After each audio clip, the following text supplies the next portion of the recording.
আজ বানাবো কাঁচা মোরল আর বাটি চচ্চড়ি। এর জন্য কাঁচা মোরল মাছ নিয়েছি, আলুকে সরু সরু করে কেটে নিয়েছি, একটা ছোট পেঁয়াজকে কুড়ে নিয়েছি, হাফ চামচ আদা বাটা, হাফ চামচ রসুন বাটা, টমেটোকে অর্ধেকটা কুচিয়ে নিয়েছি, একটা কাঁচা লঙ্কা নিয়েছি।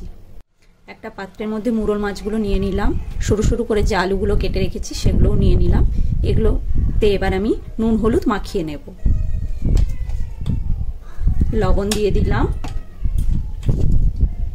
হলুদ গুঁড়ো দিয়ে দিলাম এবং নুন হলুদটা ভালো করে মাছ আর আলুটার মধ্যে মাখিয়ে নিতে হবে।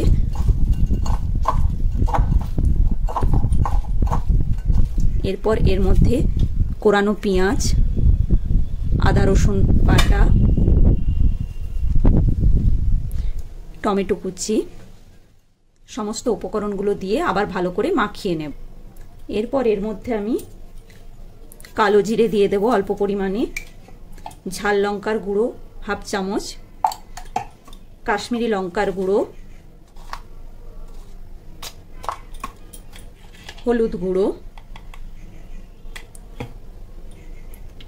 সর্ষে বাটা 1 চামচ।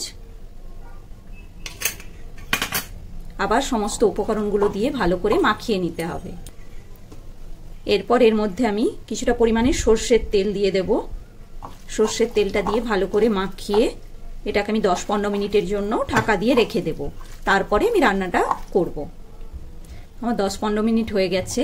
এই রান্নাটা আমি একটা টিফিন কৌটোর ভেতরে দিয়ে জলের ভাপে রান্নাটা করব। এর জন্য আমি সমস্ত উপকরণটা যে মাখিয়েছিলাম এটা একটা টিফিন কৌটোতে দিয়ে দেব। যেহেতু এটা বাটি চচ্চড়ি, এটা ভাপে করতে হবে। সামান্য পরিমাণে জল দিয়ে জলটা এর মধ্যে দিয়ে দেব, একদম অল্প পরিমাণে, জল বেশি দেব না।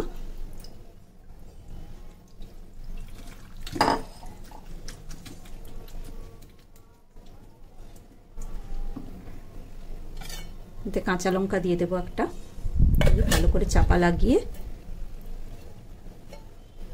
আমি একটা কড়াইতে কিছুটা পরিমাণে জল নিয়ে নিয়েছি এবং এখানে একটা বার্নার দিয়ে দিয়েছি। এরপর এর মধ্যে আমি টিফিন কৌটোটা দিয়ে দেব এবং একটা চাপা লাগিয়ে দেব। রান্নাটা আমি 20 মিনিটের জন্য রেডি হতে সময় দেব। এই দেখুন টিফিন বক্সটা ঠান্ডা হয়ে গিয়েছে। এবার এটা আমি খুলে দেখে নেব। এই দেখুন ভেতরটা কত সুন্দর হয়ে গিয়েছে, আলুটাও সেদ্ধ হয়ে গিয়েছে, মাছগুলোও সেদ্ধ হয়ে গিয়েছে। মোরলা মাছের বাটি চচ্চড়ি আমার রেডি।